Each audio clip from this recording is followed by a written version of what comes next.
इन्डियनहरूले के कुरा बुझिदिनु पऱ्यो भने उनीहरू बुझ्न चाहँदैनन्। नेपाललाई उनीहरू किन छोड्न सक्दैनन् भन्दाखेरि त्यो गोर्खा ट्रुप्सको कारणले। किनभने त्यहाँ त नेपाली ओरिजिनका मान्छेहरू छन्, नेपालबाटै गएका छन् र उनीहरूलाई त कमसेकम आफ्नै आमाको जन्मभूमिको त माया छ नि त। एकपल्ट हामीले सुनेका छौँ, एकपल्ट सोधिएछ कि तिमीहरू यहाँ छौ, हाम्रो जागिर खान्छौ, तलब बुझ्छौ, अनि यदि चाहिँ इन्डिया र नेपालको बिचमा लडाइँ भयो भने के हुन्छ भन्दाखेरि हामीले इन्डियाको नुन खाएका छौँ, एक गोली इन्डियाको पक्षबाट हामी नेपालतिर हान्छौँ, तर बाँकी सबै गोली हामी इन्डियातिरै फर्काउँछौँ। अब इन्डियामा के छ, अहिले पनि तपाईँले चाहिँ जुन कोशी नहर छ नि त्यत्रो पानी छ होइन, त्यहाँ नेपालसँग वार्ता गर्नु पऱ्यो भने त्यो कोशी सम्झौता हुँदाखेरि कुन मान्छे थियो त्यो जीवित छ भने त्यो अवकाश प्राप्त भए पनि त्यसलाई त्यो प्रतिनिधिमण्डलमा राखेर ल्याउँछ उसले। तर हाम्रो त अब अघिल्लो कमिटीमा जुन व्यक्ति बसेको छ त्यो पनि हुँदैन, सबै नयाँ। अनि पुरानोसँग सम्बन्ध राखेर सम्पर्क गरेर डाटा लिएर उसँग कुरा गर्ने अथवा एकजना प्रतिनिधिको रूपमा चाहिँ पुरानो वार्ता टोलीमा भएको व्यक्तिलाई लिएर जाने त्यो किसिमको चाहिँ व्यावसायिकता नै छैन।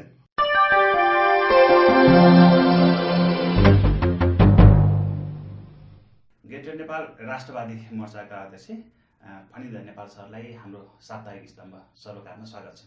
यहाँलाई धन्यवाद। अब साप्ताहिक रूपमा अहिले घटेका घटनाहरूलाई समाट्ने भनेपछि भारतले नेपाललाई यो ठग्ने होइन दुःख दिने प्रक्रिया अझै निरन्तर जारी नै छ।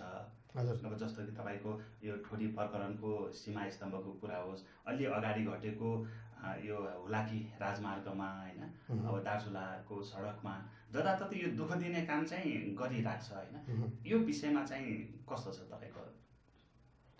होइन, मैले चाहिँ अलिक अगाडि एउटा स्ट्याटस लेखेको थिएँ, कुनै पनि कुरा पुरानो हुँदै गयो भने त्यसलाई धेरै पछि उठाइयो भने त्यसको समाधानमा समस्या आउने। हाम्रो नेपालको समस्या चाहिँ के हो भने अब 1962 भनिन्छ, तर के भने त्योभन्दा अझ अगाडि नै पनि अब इन्डियन ट्रुप्स चाहिँ त्यहाँ आएर बसेको भन्ने कुरा पनि सँगसँगै आएको छ। यद्यपि अब त्यहाँ गएर चाहिँ धेरै 80-90 वर्ष पुगेका मानिसहरूसँग अन्तर्क्रिया गरेर कहिलेदेखि आएर बसेका हुन् त भन्ने कुरा अब त्यो किसिमको खोजबिन भएको छैन। मैले खास गरी भन्न खोजेको यता यो कालापानी प्रकरणमा मैले भन्न खोजेको चाहिँ पुरानो भइसकेपछि त्यो समस्याको समाधान गर्न जति अप्ठ्यारो पर्छ र झन् विलम्ब हुँदै जान्छ, नयाँमा नै गर्ने हो भनेदेखि चाहिँ अब तत्कालको तत्काल तातै भन्छौँ नि हामी, त्यस्तो गर्न सकिन्थ्यो। र अहिले जुन पछिल्लो कुरा तपाईँले उठाउनुभयो एउटा ठोरीको कुरा, अब ठोरीमा चाहिँ जब हाम्रो प्रधानमन्त्रीले चाहिँ अब रामको जन्मभूमि अयोध्यापुरी त्यहीँ छ, त्यहीँ जन्म भएको भन्ने अध्ययनले देखाउँछ भन्ने कुरा उहाँले चाहिँ गर्नु। अब एउटा किताबमा चाहिँ अब त्यहाँ राम जन्मभूमिको विषयमा चाहिँ 8वटा प्रमाण दिन सकिन्छ भन्ने कुरा पनि किताबमै आइसकेको कुरा पनि सँगै छ होइन। अब वाल्मिकी आश्रम पनि रहेको सन्दर्भ झन् जीवितै छ। र स्वयं इन्डियाको च्यानल एउटा चाहिँ 18 भन्ने च्यानल, त्यसले चाहिँ त्यहाँ आएर स्थलगत रूपमा जुन एउटा चाहिँ अब भिडियो बनाएको छ, त्यसमा पनि राम जन्मभूमिका बारेमा 3 ठाउँमा कुराहरू आएका छन्। तीमध्ये सबैभन्दा अथेन्टिक र मौलिक चाहिँ नेपालको हो भन्ने कुरा गरेको देखियो। अनि अब त्यो सन्दर्भमा इन्डियनहरूले आफूलाई असन्तुष्ट राखेको अथवा त्यसमा असन्तुष्टि भएको कुरा चाहिँ त्यो ठोरीको सीमास्तम्भ भत्काएर फ्याँकिएकोले देखाउँछ कि रिसाले अब यो स्तम्भै नरहेपछि त हामी फेरि पहिले जस्तै अनि नेपालतिरै अझ भित्रपट्टि हामी सर्ने, भित्रतिरै सरेपछि त त्यो जुन राम जन्मभूमि अथवा चाहिँ वाल्मिकी आश्रम त्यो त इन्डियापट्टि पर्ने भयो। त्यो चलाखी गरेर उनीहरूले चाहिँ अब सीमास्तम्भ दिउँसो 12 बजे 1 बजीसम्म थियो, बेलुका 3 बजे छैन भन्ने कुरा आयो गत शनिबार। अनि तर पछि चाहिँ त्यहाँ भिडियो देखियो, नेपाली जनताले, स्थानीय जनताले चाहिँ हातमा ढुङ्गा लिएर इन्डियन साइडबाट चाहिँ बन्दुक लिएर आएका छन्, सशस्त्र परिबल बोर्डर अब फोर्स भनौँ न उनीहरूको। यता हाम्रो नेपालपट्टि चाहिँ सशस्त्र परिबलको चाहिँ अब हातमा लट्ठी लिएर गइरहेका छन्। अब यो हतियार किन दिएको? विवाद भइसकेपछि त बन्दुक बोकेर जानुपर्छ नि त। उनीहरू बन्दुक लिएर आउने, अन्त हामी तर्फबाट चाहिँ लाठी लिएर जाने भन्ने देखियो। तर जेसुकै भए पनि नेपाली स्थानीय नेपाली दाजुभाइहरूको, दिदीबहिनीहरूको जुन विरोध, चर्को विरोध देखियो, त्यसले चाहिँ अब बेलुकातिर चाहिँ अब त्यो सीमास्तम्भ अब पानीले चाहिँ डोब मेटिनै सक्छ। त्यस कारणले त्यसलाई चाहिँ त्यहीँ यथावत रूपमा स्थापित गरौँ फेरि भनेपछि अब इन्डियन पक्ष पनि सहमत भएर अब त्यहाँ जहाँबाट उखेलिएको त्यहाँ सीमास्तम्भ राखियो। मैले भन्न खोजेको कुरा के भने नि, उनीहरू पेल्नसम्म पेल्ने, तर पेलिएन भने सभापतिमा पनि आउने। हुलाकी राजमार्ग हेर्नुहोस् कञ्चनपुरमा, अब हुलाकी राजमार्ग भनेपछि त त्यो त नक्सा पास भएको छ, इन्डियालाई थाहा छ। अब उसलाई के स्वार्थ परेको छ, अब हाम्रो जमिन पर्छ भनेर चाहिँ उसले चाहिँ फेरि त्यहाँ रोक्न आयो। त्यसलाई पनि नेपाली जनताले विरोध गरेर अहिले त्यो निर्माण सुरु भइसक्यो। र यसरी उनीहरू चाहिँ सकेसम्म पेलेर जाने, अब पेल्न सकिएन भने अनि बल्ल मात्रै सभापतिमा आउने। तर अब नेपालीको चरित्र चाहिँ अब साथी हो, नजिकको मित्र हो, ठुलो मित्र हो, अब चाहिँ भनेर केही कुरा सहने थियो। तर अब सहनुको पनि सीमा हुन्छ नि त। त्यो सीमा अति गर्नु अत्याचार नगर्नु भने जस्तै अत्याचार गरेको हुँदा नेपाली पनि उठे र यसले गर्दाखेरि चाहिँ अब इन्डियनले पनि आफूलाई साइडमा राखेर नेपाल समक्ष उपस्थित हुनुपर्ने बाध्यता आइपर्यो। अब भारतीय स्वभाव होइन, हामी नेपाली जनताले र नेपाली शासकहरूले पनि सत्तामा जो अहिले बसेका छन् नेताहरू नेतृत्वमा होइन, उहाँहरूले चाहिँ भारतीय स्वभावबारे तिनीहरूको रहनसहन, तिनीहरूको शैली स्वभाव होइन कस्तो छ त्यो के बुझ्नु पर्ने छ हामीले चाहिँ होइन।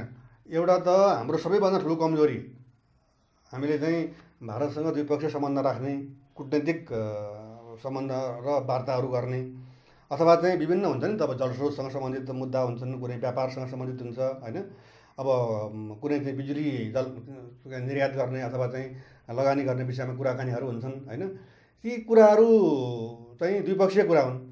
तर जब द्विपक्षीय कुरामा त्यस्ता कर्मचारीले आफ्नो छोराको स्कलरसिपका लागि, आफ्नै छोरीका निमित्त राम्रो इन्डियामा कलेजका लागि जब त्यो कुरा गर्छ नि, त्यसबाट ऊ त बिकिसक्यो।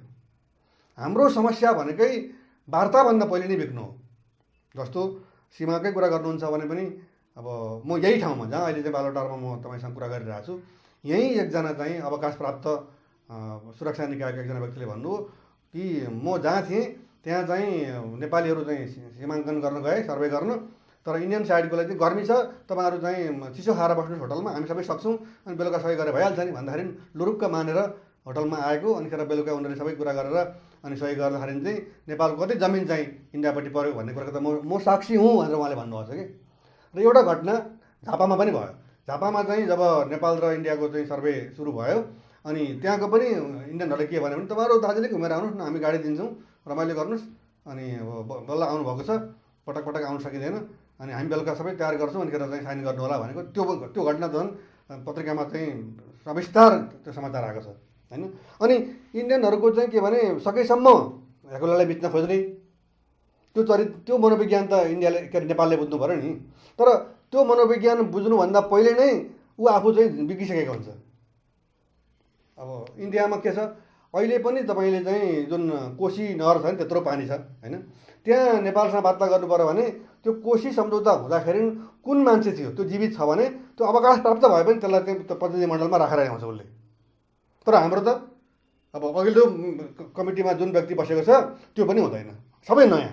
अनि पुरानोसँग सम्बन्ध राखेर सम्पर्क गरेर डाटा लिएर उसँग कुरा गर्ने, अथवा एकजना प्रतिनिधिको रूपमा चाहिँ पुरानो वार्ता टोलीमा भएको व्यक्तिलाई लिएर जाने, त्यो किसिमको चाहिँ व्यावसायिकता नै छैन। हाम्रै कमजोरी छ। अब म अलिकति प्रसङ्ग यो सुब्रमण्यम स्वामीको पनि उठाउँछु होइन। हजुर, उहाँले राणा सम्बन्धी दिएको अभिव्यक्ति अब तपाईँले पनि अध्ययन गर्नु नै भएको होला, के पाउनुहुन्छ त्यसमा चाहिँ? होइन, मैले हिजो हेरेँ उहाँले ट्विट गर्नुभएको छ। यस अब सुब्रमण्यम स्वामी भन्ने व्यक्तिले, उहाँ चाहिँ भाजपाको सांसद पनि हुनुहुन्छ, पहिले मन्त्री पनि हुनुहुन्थ्यो। उहाँले चाहिँ अब यो नेपालले खास गरी हाम्रो प्रधानमन्त्री केपी शर्मा ओलीले अब उनीहरूले आफ्नो नक्सामा राखिसकेको जमिन त्यो त हाम्रो हो भनेर चाहिँ हाम्रो नक्सामा राखिसकेपछि उनीहरूका निमित्त त्यो अप्रत्याशित किसिमको र एक किसिमको गालामा झापड खाए जस्तै उसले महसुस गरे कि। अनि त्यो तिलमिलाएपछि अब कसरी नेपाललाई के भन्ने, त्यो कहिलेकाहीँ हुन्छ नि, आफूले चाहिँ कसैलाई कुट्न सकिएन भने घरमा सराप्ने, बाहिर चाहिँ सकिँदैन। अनि घरभित्र चाहिँ अब फलानाको सत्यानाश होस्, यस्तो होस्, त्यसको यस्तो होस् उस्तो भनेर चाहिँ भित्रभित्रै भुत बुझाउने भने हामी भन्छौँ नि शब्द। त्यस्तै अब चाहिँ त्यो सुब्रमण्यम स्वामीले चाहिँ 1950मा राणाहरूले नै अब त्रिभुवन चाहिँ अब दिल्लीमा आइसकेपछि नेपाल पनि अब इन्डियामा मिसाइदिने, मर्ज गरिदिने भनेर प्रस्ताव ल्याएका थिए। अब नेहरूले चाहिँ मानेन। कतिपय ठाउँमा त स्टुपिड नेहरू भन्ने शब्द पनि उनीहरूले प्रयोग गर्छन् कि। त्यत्रो अवसर चाहिँ अब हामीले गुमायौँ। किङ त्रिभुवनले पनि अब कुरा गरेको थियो मर्जको लागि, राणाहरू जो रुलर थिए उनीहरूले पनि चाहिँ मोर्चाका निमित्त एउटा समर्थन अथवा चाहिँ प्रस्तावै ल्याएका थिए। हामीले मानेनौँ। त्यसको प्रमुख दायित्व चाहिँ अब नेहरूमा जान्छ भनेर चाहिँ जुन कुरा भन्यो नि, अब त्यो चाहिँ यो अर्धसत्य मात्रै होइन, त्यो असत्य कुरा कि। अब एउटा सार्वभौम राष्ट्र चाहिँ इन्डियनहरूले के कुरा बुझिदिनु पऱ्यो भने उनीहरू बुझ्न चाहँदैनन्। नेपाललाई उनीहरू किन छोड्न सक्दैनन् भन्दाखेरि त्यो गोर्खा ट्रुप्सको कारणले।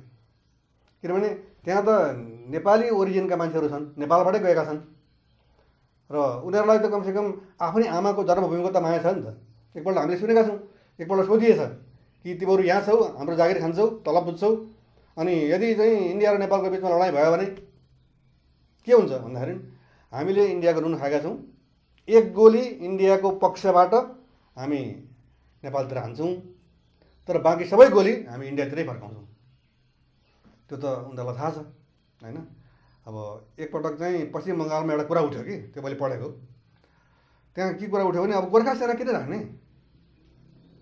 नराख्ने, अब चाहिँ यसलाई हटाइदिनुपर्छ भनेपछि त्यति बेलाको चाहिँ सैनिक प्रमुखले, मैले नाम भन्न सकिनँ, त्यो इन्डियाबाट निस्किने एउटा सानो लेफलेटमा त्यो उल्लेख छ, पश्चिम बङ्गालले यो रिस्क लिन सक्छ, उसलाई गोर्खा सेना नभए पनि होला, तर सिङ्गो इन्डियाले गोर्खा सेना नराख्ने रिस्क लिन सक्दैन भनेपछि त एकजनाले ट्विट गरेको थियो, यो खास गरी गलवान यो लद्दाखको कुरामा, कि त्यति बेला चाहिँ 62मा एकजना गोर्खाले गर्दाखेरि चाहिँ अब इन्डियाले कब्जा गर्न सक्यो, तर चाहिँ अहिले आएर फेरि त्यो चाहिँ उसको हातबाट गुम्यो, इन्डियाको हातबाट गुमेर चाइनातिर गइसक्यो भन्दाखेरि त त्यति बेला बचाइदिएको त गोर्खाले रहेछ नि त। अनि अब हामीसँग चाहिँ उनीहरू तल्लो तहमा झरेर तिमीहरू गरिब छौ, तिमीहरू कमजोर छौ, तिमीहरूसँग फाइटर छैन, तिमीहरूसँग ट्याङ्क छैन, तिमीहरूसँग चाहिँ अब बमवर्षक विमानहरू छैनन् भन्ने कुराहरू बेला बेलामा उठाउँछन्। हामीसँग यति लाख सेना छन्, अनि त्यति लाख सेनाबाट त्यो उनीहरूले भनेअनुसार 32,000 42,000 समथिङ, हामी भन्छौँ झन् झन् 70-72,000 सङ्ख्यामा अब गोर्खा ट्रुप्स यहाँले राखेको छ। अब विभिन्न भनौँ न, अब चाहिँ बिएसएफदेखि लिएर चाहिँ अब नेभीसम्ममा छरिएर रहेका छन् भने तिमीहरू हटाउ न त, एकपल्ट हटाएर हेर न, तिमीहरू पटक पटक तिमीहरू कमजोर छौ, तिमीहरूको सुरक्षा के छ र, हामी एनी टाइम 24 घन्टामा तिमीहरूलाई लिन सक्छौँ भनेर घमण्ड गर्नेले एकपल्ट गोर्खा सेना हटाएर हेर त तिमीहरूको हालत चाहिँ के हुँदो रहेछ भन्दाखेरि त धेरै पो नेपालीहरूले भने त ल हटाइदिउँ भनेर ल हटाउ त। सुब्रमण्यम स्वामीले चाहिँ अब त्यो नेपालले चाहिँ आफ्नो जमिनलाई आफ्नो नक्सामा राखेर संसदबाट पनि पास गर्ने कुरा गरिसकेपछि र हाम्रो प्रधानमन्त्रीले चाहिँ अब रामको जन्मभूमिको विषयमा पनि अब प्रामाणिक कुराहरू छन् भन्ने कुरा गरिसकेपछि उनीहरूलाई के भयो भने अब बाबरी मस्जिद हटाएर चाहिँ राम मन्दिर बनाउन लागेको। अब हामीसँग पो छ त राम, जबकि उनीहरूको सर्वोच्च अदालतले राम जन्मेको यहाँ कुनै प्रमाण छैन भनिसकेपछि अनि उनीहरूको सर्वोच्च अदालतको भर्सन विरुद्धमा चाहिँ बोल्दै हिँड्ने अधिकार त नेपालमा त सर्वोच्च अदालतले गरेको फैसला विरुद्ध बोल्न पाइँदैन, त्यहाँ त बोल्न पाइँदो रहेछ सायद। भने सुब्रमण्यम स्वामीले चाहिँ कस्तो कुरा गर्यो भने एकपल्ट तपाईँले सुन्नुभएको छ, त्यो पनि भाजपाकै सांसद जस्तो लाग्छ मलाई, कीर्ति आजाद भन्ने व्यक्तिले चाहिँ नेपालको 16वटा जिल्ला चाहिँ बेलायतले नेपाललाई दिएको उपहार त्यो हामीले फिर्ता लिनुपर्छ भनेर एकपल्ट बोल्यो होइन। सरकारलाई म सरकारलाई भन्छु त्यो फिर्ता लिनु पर्यो, यदि चाहिँ नेपाल जित्दैन भने सैनिक कारबाही गरेर भए पनि लिनुपर्छ पनि भने। 16 जिल्ला भनेको कस्तो, तराई सुगोल सन्धि हुँदाखेरि त the whole lowland between Kali and Teesta भन्ने छ नि त, सबै तराई चाहिँ अब इस्ट इन्डिया कम्पनीलाई दिनुपर्छ भनेर लेखाएको छ नि त। अनि त्यो त अब 1 वर्षपछि मात्रै तराई चाहिँ पहिलो चरणमा राप्तीसम्म, दोस्रो चरणमा चाहिँ कालीसम्मको तराई 2 चरणमा गरेर फिर्ता पाएको हामीले होइन। तर फिर्ता पाउँदाखेरि दुइटै सन्धिमा के लेखेको छ भने पहिली नेपालकै थियो, सुगोली सन्धिमा इस्ट इन्डिया कम्पनीमा गाभिएको थियो र त्यो जमिन चाहिँ हामीले फर्काएका छौँ भनेर चाहिँ 1816को डिसेम्बर 8मा प्रस्ताव पठाए उनीहरूले कोशीदेखि राप्तीसम्म फर्काउने, त्यहाँ पनि त्यही कुरा लेखेको छ। अनि यो सिपाही विद्रोहमा चाहिँ सङ्घबहादुरले सघाए बापत चाहिँ त्यहाँ चाहिँ 1860मा चाहिँ नोभेम्बर 1मा त्यो सन्धि हुँदाखेरि पनि पहिली नेपालकै भएको, सुगोली सन्धिमा चाहिँ अनुसार चाहिँ इस्ट इन्डिया कम्पनीमा गाभिएको त्यो जमिन चाहिँ हामीलाई सहयोग गरे बापत उपहार स्वरूप फर्काइदिएका छौँ भनेर अहिलेको इन्डियामा जति जमिन छ त्यो जमिनको त एक टुक्रा पनि जमिन हामीलाई चाहिँ ब्रिटिसहरूले फर्का दिएको होइन, हाम्रै जमिन हामीले पाएको हो। त्यस कारणले अब अनर्गल कुरा गर्ने, झुट कुरा गर्ने, अनि त्यही कुरा दोहोऱ्याएर त यहाँ महन्त ठाकुरले पनि अब तराई त के अरे ब्रिटिसहरूले चाहिँ नेपाललाई उपहार दिएको, त्यो त छुट्टै राज्य हो अन्त चाहिँ बकबक गर्छ होइन। त्यस कारणले सुब्रमण्यम स्वामीले पनि गलत कुरा गरेको छ। त्यो के भने मनको भडास निकाल्ने भन्छ नि, त्यो विक्षिप्त भएको पागलपनको अभिव्यक्ति गरेको छ सुब्रमण्यम स्वामीले। अब भारतको छरछिमेकसँग सबैको सम्बन्ध होइन तिक्तता नै छ, तितो भइसक्यो भने पनि हुन्छ। बाँकी एउटा नेपाल थियो, नेपालसँग पनि त्यो सम्बन्ध दिनदिनै बिग्रिरहेकै छ। अब यसमा भारतको दोष हो या उसको छिमेकीहरूको, के देख्नुहुन्छ यसमा चाहिँ? होइन, अब छिमेकीहरूको त के दोष छ र? किनभने इन्डियाको चरित्र कस्तो देखियो भने छिमेकीलाई कमजोर राख्ने, मसँग माग्न आउन्। म तपाईँलाई एउटा घटना सुनाउँछु मेरै घरको। म बालक हुँदाखेरि मलाई चाहिँ मोही मनपर्ने, अनि अब म नाम नलिउँ, मेरो छिमेकमा चाहिँ अब मोही धेरै हुने, अनि आमाले चाहिँ अब ठेकी लिएर मलाई पठाउनुहुन्थ्यो मोही लिनलाई। म मोही लिएर आउँथेँ। अनि खै एक दिन छिमेकीले के भन्यो, अनि त्यस पछाडि आमाले मोही लिन जा भनेर छोड्नुभयो मलाई। भन्न खोजेको के भने यदि मेरो घरमा गाई थियो भने, मेरो घरमा भैँसी थियो भनेदेखि त म त छिमेकीमा मोही लिन जान्नथेँ नि होइन। अनि अब हामी कमजोर छौँ, हामी गरिब छौँ, र खास गरी नेपालको केसमा चाहिँ हामीलाई गरिब राखेको, हामीलाई कमजोर राखेको एक मात्रै कारण हो इन्डिया। उसलाई चाहिएको छ गोर्खा सेना। गोर्खा सेना उसले तब मात्रै पाउँछ जब नेपाल कमजोर हुन्छ, गरिब हुन्छ, खान पाउँदैन। उसको परिवार पालनको निमित्त बन्दुक बोकेर चाहिँ कहिले लद्दाखमा, कहिले चाहिँ डोकलाममा, कहिले चाहिँ काश्मीरमा पुग्नुपर्छ, कहिले चाहिँ उल्फासँग लड्नुपर्छ, कहिले बोडोसँग लड्नुपर्छ, कहिले चाहिँ खालिस्तान तानेहरूसँग लड्नुपर्छ गोर्खाली सेना। त्यस कारणले हामीलाई चाहिँ कमजोर बनाएर अनि गोर्खा सेना निरन्तर लिइरहने त्यो प्रयास चाहिँ इन्डियाको छ। त्यसै गरी उसले चाहिँ अब तपाईँको मैले अघि भने नि, यदि मैले गाई पालेको भए मैले छिमेकीमा उसले मलाई भइदिनु पर्ने थिएन, अथवा मेरो घरमा साग रोपेको भए अर्का घरको लहला साग देखेर मलाई पनि एक साग दिनु न भन्नुपर्ने थिएन। अनि त्यो जो धनी छ नि उसले पनि गरिब छिमेकीहरूका लागि सहयोग गर्नुपर्ने आवश्यकता पर्ने थिएन। हामी सँगै उठ्थ्यौँ होइन। तर इन्डियाले के गर्यो भन्दा निरन्तर छिमेकीलाई गरिब राखिरहने, अनि आफू मात्रै धनी भएर चाहिँ संसारमा इन्डिया चाहिँ विकसित अनि अरू चाहिँ कामै नलाग्ने गरिब तन्नम भन्ने देखाउने। तर के भने मैले एकपटक एउटा शब्द प्रयोग गरेको छु कि छिमेकीको श्रीमतीलाई अर्को छिमेकीले यसको चरित्र हत्या गरेरै छाड्छु भनेर चाहिँ एकदमै नियोजित रूपमा लाग्यो भने नि, अब के पल्लो घरको श्रीमानले मेरो श्रीमतीमाथि त्यसले दुर्व्यवहार गरेर भनेर अफिस छोडेर बस्ने, कहीँ नजाने, प्रगति नगर्ने, पसल नजाने, व्यापार नगर्ने, त्यो त विश्वासको सम्बन्ध हो। तर अर्को छिमेकी पापी कसरी बसिरहेछ, कति बेला त्यो कहाँ जान्छ, अनि त्यो बेला म चाहिँ मेरो चाहिँ तिकडमबाजी गरेर भए पनि म यो काम गर्छु भनेर बस्छ भने ऊ सक्षम हुनसक्छ। तर त्यो पाप कर्म हो होइन। होइन त्यस्तै पापी हो क्या यो इन्डिया चाहिँ। यो दुष्ट छिमेकी यो चाहिँ कस्तो भने बोक्सी। अब त्यसले चाहिँ अब एकछिनमा टाउको दुख्छ, धुपधुवार गऱ्यो, टाउको दुखेको ठिक हुन्छ, अनि फेरि कान दुख्छ, फेरि धुपधुवार गऱ्यो, अनि फेरि चाहिँ नाइटो दुख्छ। यो कुनै उपाय छैन क्या, पटक पटक आक्रमण गरिरहने, पटक पटक दुःख दिइरहने। एउटा किताब छ, इन्डिया चाहिँ हाम्रो दुःखको कारण नबन्दी हुन्थ्यो भन्ने है। हाम्रो दुःखको कारण कोशी अरे, चीनको दुःखको कारण वाङ्गो नदी अरे, हाम्रो दुःखको कारण चाहिँ वास्तवमा चाहिँ इन्डिया हो। इन्डियाले हार्दिकतापूर्वक हामीलाई असल छिमेकीपन देखाउने हो भने मैले त एकपटक भनेको छु, ग्रेटर नेपालको जमिन फिर्ता गर, तिम्रो हातमा के चाहिन्छ त्यो दिन्छौँ। किनभने हामीसँग त हाम्रो सेना त हाम्रो निम्ति पो लड्दैन त, तिम्रो निम्ति त लडिहाल्छ नि। हाम्रो जमिन फिर्ता गर। रोटीबेटीको सम्बन्ध भने हाम्रो जमिन कब्जा गर्ने, रोटीबेटी भएपछि अनि छिमेकीको अब चाहिँ ज्वाइँको भान्जाको जमिन कब्जा गर्न आउने, त्यो लासीपन होइन त्यो। त्यस कारणले इन्डिया हाम्रो लागि अब म त के भन्छु भने ग्रेटर नेपालको मोर्चाको धारणा हो, मेरो व्यक्तिगत धारणा पनि हो, इन्डिया शत्रु राष्ट्र हो हाम्रो लागि। हेर्नुहोस् मित्र के अरे छिमेकी र सदियार फरक फरक कुरा हो कि सदियार बाध्यता हो। तपाईँको र मेरो साथ जोडिएको छ, म चाहिँ अब तपाईँलाई किन आरोप लगाउने, म चाहिँ दुष्ट भएँ एकछिनमा मानिलिउँ भने तपाईँको निमित्त म छिमेकी हुनु नहुनुको अर्थै रहेन कि। तर के भने साथ जोडिएपछि छिमेकी हुन्छ। धन्न हाम्रो चाहिँ उत्तरमा चीन छ र ग्रेटर नेपाल कायम भयो भने त भुटान र चाहिँ बङ्गलादेश पनि हाम्रो चाहिँ छिमेकी हुन्छन्। त्यस कारणले इन्डियाको दुष्टता उसले चाहिँ छिमेकीहरूलाई कहिले पनि राम्रो नजरले नहेर्ने। अब एउटा अर्को घटना म तपाईँलाई सुनाउँछु, पत्रिकामा छापेको न्युज हो, देशान्तर पत्रिकामा छापेको थियो, कटिङ राखेको थिएँ, अब केही कारणले मिसप्लेस भयो। त्यो समाचार के थियो भने सार्क कन्ट्रीको एरियामा इन्डियासँग जोडिएको सिमाना जोडिएको सन्दर्भमा अब भुटानको सिमाना जोडिएको छ, हाम्रो सिमाना जोडिएको छ, अब श्रीलङ्का चाहिँ अलिक टाढै छ, अनि बङ्गलादेशको जोडिएको छ, पाकिस्तानको जोडिएको छ होइन। अनि अब त्यहाँ न्युज के छ भने अब इन्डियाको चाहिँ क्षेत्रफल बढ्यो भनेको छ, तर हाम्रो त घट्या छ।